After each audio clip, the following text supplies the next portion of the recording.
CRB 142 and 22 CRB 217. These cases are set for a preliminary revocation hearing on a probation violation complaint filed in each case yesterday, May 21st, 2025, along with a warrant that was issued. Ms. Britton is present. She is without counsel on today's date. Also present is Probation Officer Sean Benoit. Ms. Britton, have you received copies of the probation violation complaints filed against you? Yes. I'm going to read you your rights, so please pay attention to the rights I'm about to read to you. You do have a right to be informed of and to understand the nature and the elements of the complaints filed against you. You also have a right to know the potential penalties that could be imposed. In case number 23 CRB 142, if you are found to have violated your probation, in this case you do face a maximum 29 days in jail. I could extend your probation for an additional year. You're already at 4 years. I could extend it for up to 5 years, so I could extend it for an additional year.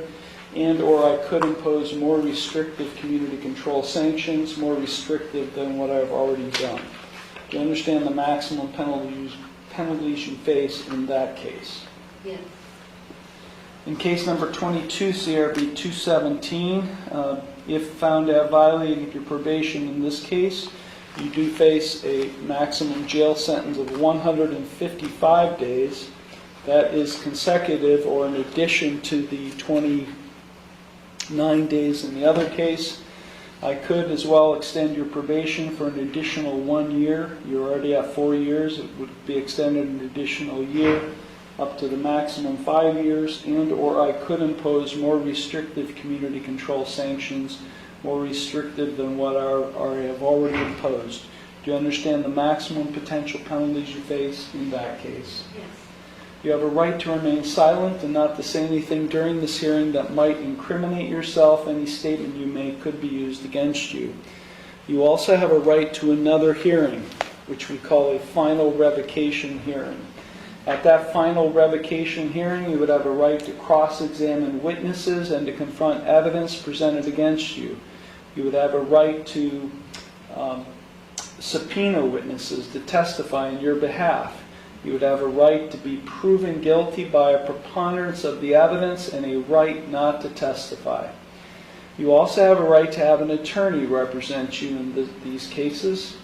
And because you are facing possible jail sanctions as a result of the violations filed against you, you do have a right to court-appointed counsel and to have a lawyer assigned to represent you only if you cannot afford one.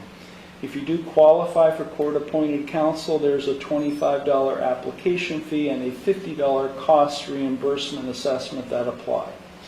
You also have a right to a continuance of this preliminary revocation hearing in order to retain the services of your own attorney or to consult with your own attorney at your own expense.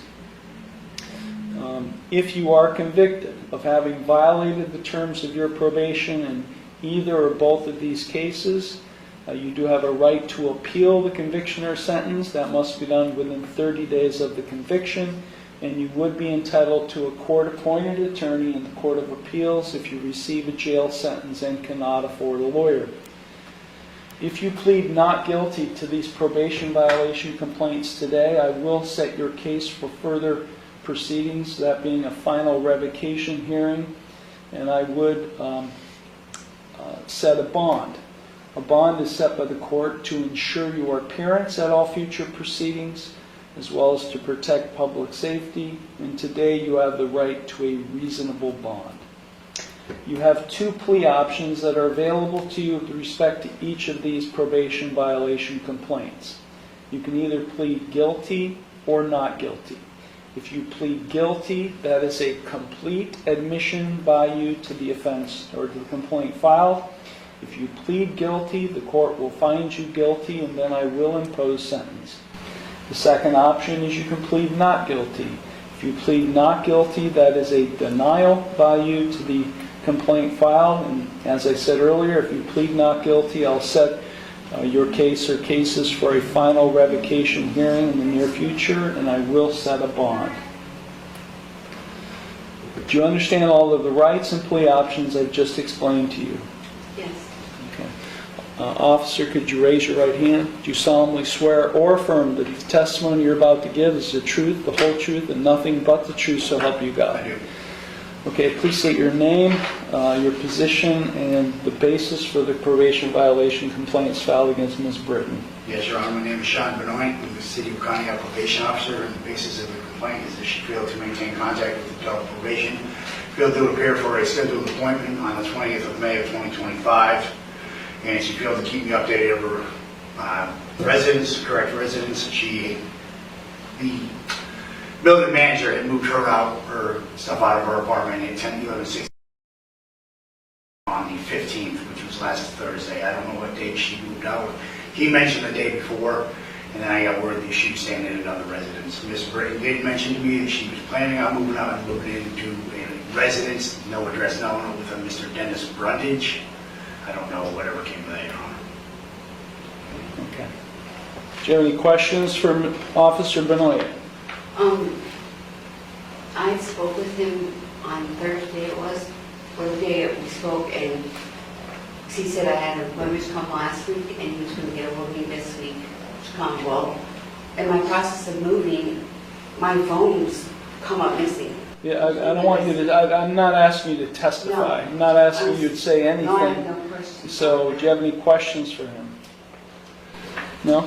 Yeah, no, I did tell him that I was going to get a hold of Dennis Brundage where Bruce went. Ask him a question. Don't make a comment or statement.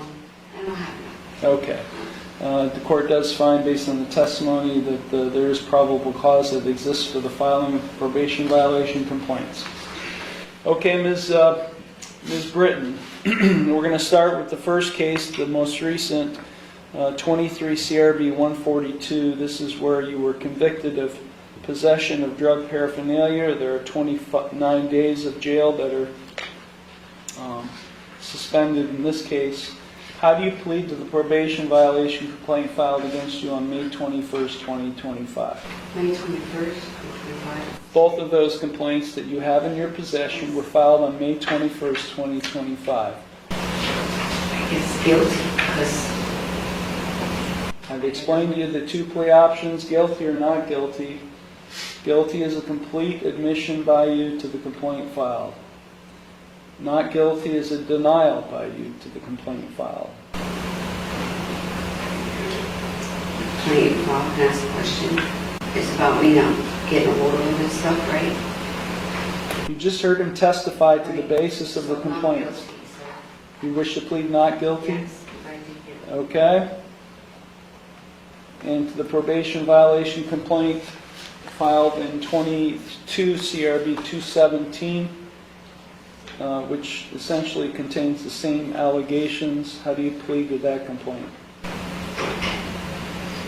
Not guilty. Okay, the court will accept your not guilty pleas. Are you asking the court to consider appointing an attorney to represent you? No. Yes, I believe I should have one. Excuse me? Should I have one? That's my question. I mean, You should have an attorney, yes. The question is, are you asking me to appoint an attorney? yes, sir. Do you have any source of income? No, sir. I thought you worked. My car was towed out to Dorset from Kingsville. I don't understand that. I don't understand what that has to do with whether you're working or Job to not. get from place to place. I'm doing those sites. So you have no source of income at this time. No, not right now. I will go ahead and appoint the public defender's office to represent you. Now I'm going to address the issue of bond. Where are you living? I'm staying at my friend Sean Schreiber's, Where does he live? Carter Land. Carter. What's the address? I don't know the address. Carter Land. You talking about Ashtabula? Yes, but he is currently in the process of moving himself also. And I don't know that it's not been discussed. How long have you been living there? Since a week ago, not even a week ago, 3, 4, 5 days. And I did get a hold of Dennis to ask if I can go there, and I'm waiting to hear back from him.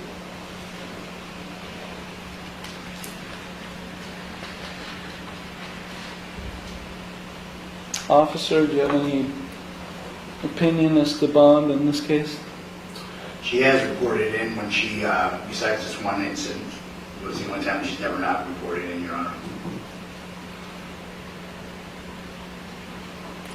I do see there was a urine drug screen. Yes, Your Honor. Defendant submitted to a urine drug screen this afternoon, failing the drug screen for ecstasy, THC, methamphetamine, and amphetamine.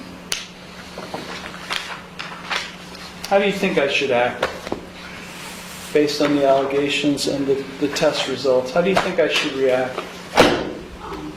Upset. Yeah? Yeah, I leave it to the lead, Yeah. because the other stuff, no. Bond is set in the amount of $10,000, cash surety 10% in each case. You're being taken into custody, head down to jail. The conditions of the bond are no alcohol or drugs, subject to random chemical testing. We'll schedule these cases for a preliminary or final revocation hearing first part of next week. This matter is concluded.